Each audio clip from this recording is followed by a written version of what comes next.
All right, hey, what's up, everybody? I'm Mike Lindsley back here at Rosie's Corner. This place is awesome. Pizza, wings, you name it. They've got some Italian dishes as well, hot and cold subs. Gift cards are always available. They deliver, and you can now get them on Grubhub. How about that? Rosie's Corner, just off of the Bartell Road exit, right on Route 11, right in front of the bridge here in Brewerton. It's a hot spot. It's a great spot, and Jody and Jason and the gang doing an awesome job here. They have cold refreshments in the cooler. They've got grilled chicken salads. They've got some awesome chef salads, mac and potato salads. Great stuff to pair with your with your subs and more. So get here to Rosie's Corner, the official pizza shop of the ML Sports Platter, and be sure to like them on Facebook as well. I want to get into sabermetrics a little bit. We are full bore with sabermetrics in the NBA. We are full bore with sabermetrics in the NFL. And we are full bore, way full bore, with sabermetrics in Major League Baseball. And I was listening to the 31 Thoughts podcast with Elliot Friedman this morning, and it's exclusive NHL. And he was talking about, getting a note from an executive saying, and a couple other people saying, hey, look, you guys are the last of sabermetrics, but it's coming soon. Check out Inside the Empire by Paul Solitaroff and Bob Klapisch, which, by the way, I'm going to finish today. I'm 203 pages into it.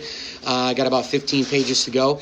And there's a part in the book that showcases, basically Aaron Boone being told what to do in a game from the front office, which, again, I've said it all along. Aaron Boone is just there to be the dad of the clubhouse and a puppet for Brian Cashman and all the nerds in the front office. Now you're going to start to see that funnel into the NHL. There's no question about it. Are sabermetrics getting out of control?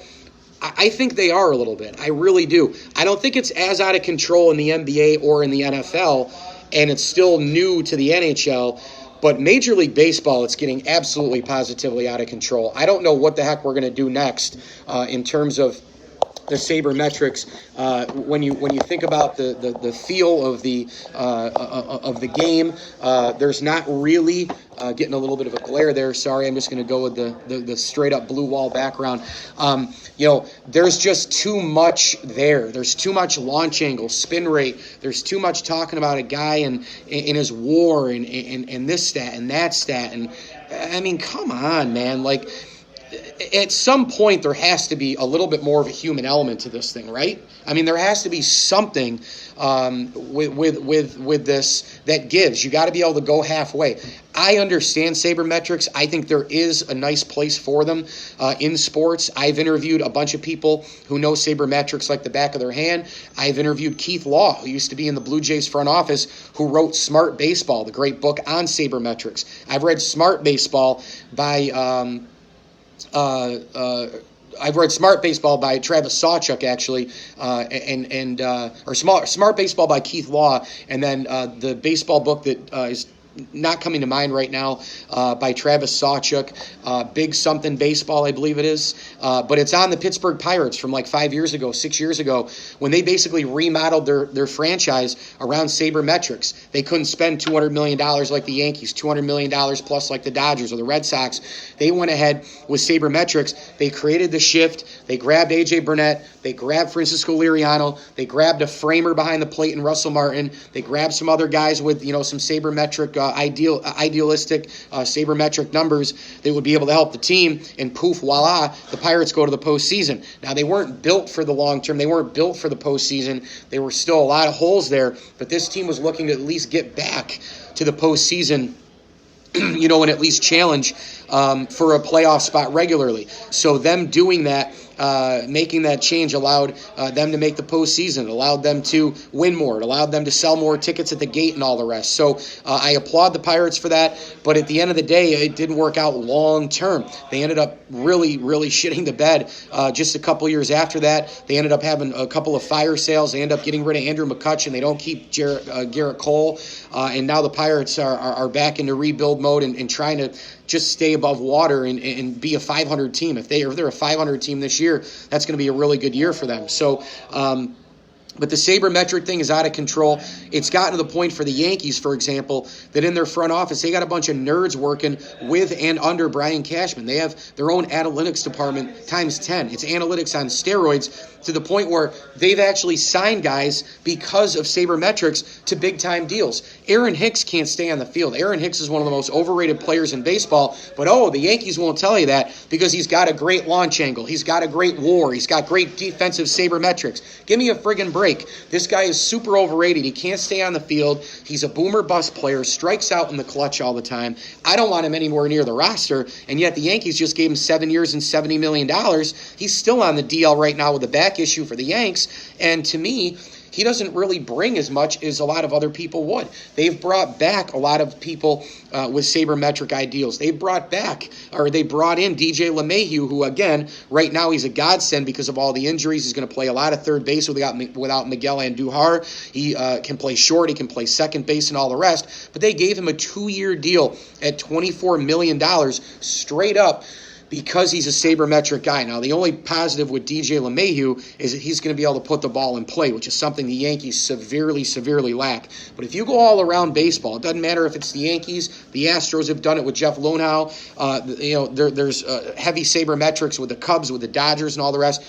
The teams that are winning the World Series are still built on the basic things that you need.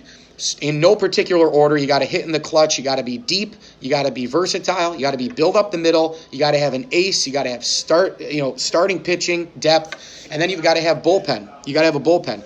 Those are still the things that are built there. That's the foundation. That's what you need to win a World Series.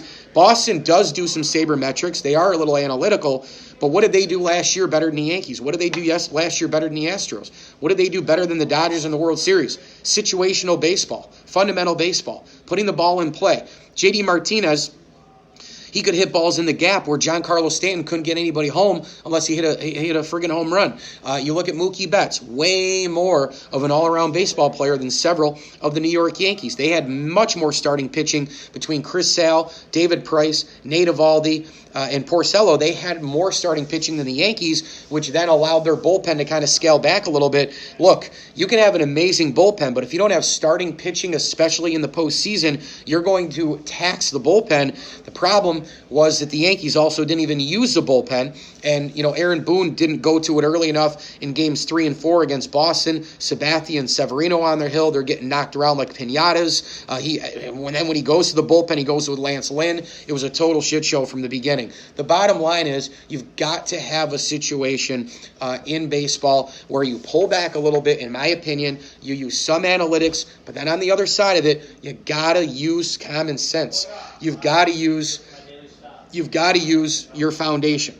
You've got to use brain power. You've got to use the old school stuff as well. I just think sabermetrics are getting out of control, mostly in Major League Baseball. But you know what? Unfortunately, we're not going to see anything change anytime soon because sabermetrics are going to be the foundation for how teams are formed, front offices, how they think, who they hire. It's not going to slow down anytime soon. It's going to get bigger and bigger in baseball. It's going to get bigger and bigger in the NBA, bigger and bigger in the National Hockey League. When you see it introed there, and you're going to see it even more in the NFL with the way guys are signing free agency, the way guys are drafted, etc. So we'll see what happens, but right now I think we need more of a balance in the game of baseball, especially to go along with sabermetrics, which again have a place in sports, but not at the resounding effect that they're going at in baseball. I'm Mike Lindsley here at Rosie's Corner, the official pizza shop of the ML Sports Platter. Make sure you get here. Pizza, wings, hot and cold subs, and more. Order your food for the Final Four tomorrow and all the games over the weekend. Like Rosie's Corner on Facebook. They deliver, gift cards available, and they are now available on Grubhub. Hit me on Twitter at Mike L Sports, and as I always tell you, enjoy the games.